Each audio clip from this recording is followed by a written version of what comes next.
টেকসই গণতন্ত্র প্রতিষ্ঠায় ফ্যাসিবাদ বিরোধী রাজনৈতিক শক্তির ন্যূনতম ঐক্যমত্য প্রতিষ্ঠায় ছায়া সংসদে বসেছিল তরুণদের প্রাণবন্ত বিতর্ক। অনুষ্ঠানে অতিথি হিসেবে উপস্থিত ছিলেন ঢাকা ১৪ আসনের বিএনপি ও জামায়াতের দুই আলোচিত প্রার্থী ইঞ্জিনিয়ার সঞ্জিদা ইসলাম তুলি এবং ব্যারিস্টার মীর আহমদ বিন কাশেম। বিস্তারিত জানাচ্ছেন সহকর্মী শেখর আজাদ।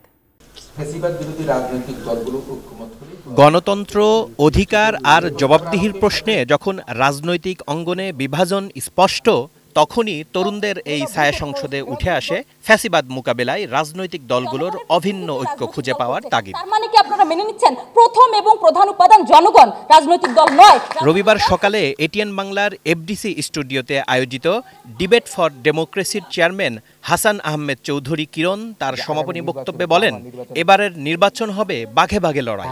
বিনা ভোটের কোনো নির্বাচন এবার হবে না। এবারে দিনের ভোট রাতে হবে না। এবারে আমি আর দাবির নির্বাচন কোনোভাবে হবার কোনো সুযোগ নেই। জাতীয় সংসদ নির্বাচন হবে বাঘে বাঘে লড়াই, সিংহে সিংহে লড়াই, এবং সেই লড়াইয়ে যারা জনগণের কাছে যেতে পারবে না, জনগণের কাছে তাদের যে ইশতিহার, তাদের যে ভবিষ্যৎ রাজনীতির যে বিশ্লেষণ সেটা করতে পারবে না, তাহলে কিন্তু জনগণ তাদেরকে ভোট দিবে কিনা সেটা কিন্তু জনগণ তাদেরকে বিবেচনায় বেছে নেবে। অতিথির বক্তব্যে ঢাকা ১৪ আসনে বিএনপির প্রার্থী ইঞ্জিনিয়ার সঞ্জিদা ইসলাম তুলি বলেন, প্রতিহিংসার রাজনীতির জন্যই গুম খুনের ঘটনা ঘটেছে। সেই রাজনীতিতে কেউ আর ফিরতে চায় না। ফ্যাসিজমকে নির্মূল করতে হলে আরেকবার মাথা চাড়া দিয়ে যেন যারা উঠতে না পারে, সেটার জন্য আমাদের সকলকে একত্রিত থাকতে হবে।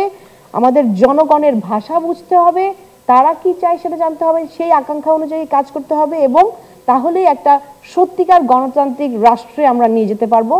ঢাকা ১৪ আসনের জামায়াতের প্রার্থী ব্যারিস্টার মীর আহমদ বিন কাশেম বলেন, তরুণরা যেমন ২৪-এ জীবন দিয়ে জাতিকে মুক্তি দিয়েছে, তেমনি আগামীর জাতির ভাগ্যও নির্ধারণ করবে।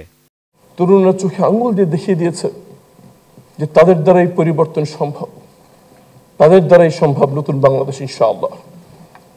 প্রত্যেকটি সমীক্ষা বলছে আগামী ২ মাস পর, ২.৫ মাস পর আমাদের যে জাতির ভাগ্য নির্ধারণ হতে চলেছে, সে ভাগ্য নির্ধারিত হবে তরুণদের ভোটে। তরুণরা আজ যে যুক্তি দিয়েছে, সেখানে সম্ভাবনার আলো স্পষ্ট। গণতন্ত্র টিকবে তখনই যখন সবাই ফ্যাসিবাদ বিরোধী অবস্থানে ঐক্যবদ্ধ হবে। এই ছায়া সংসদে এই প্রস্তাবটি গৃহীত হয়নি। Shekhar Azad, ATN news, Dhaka.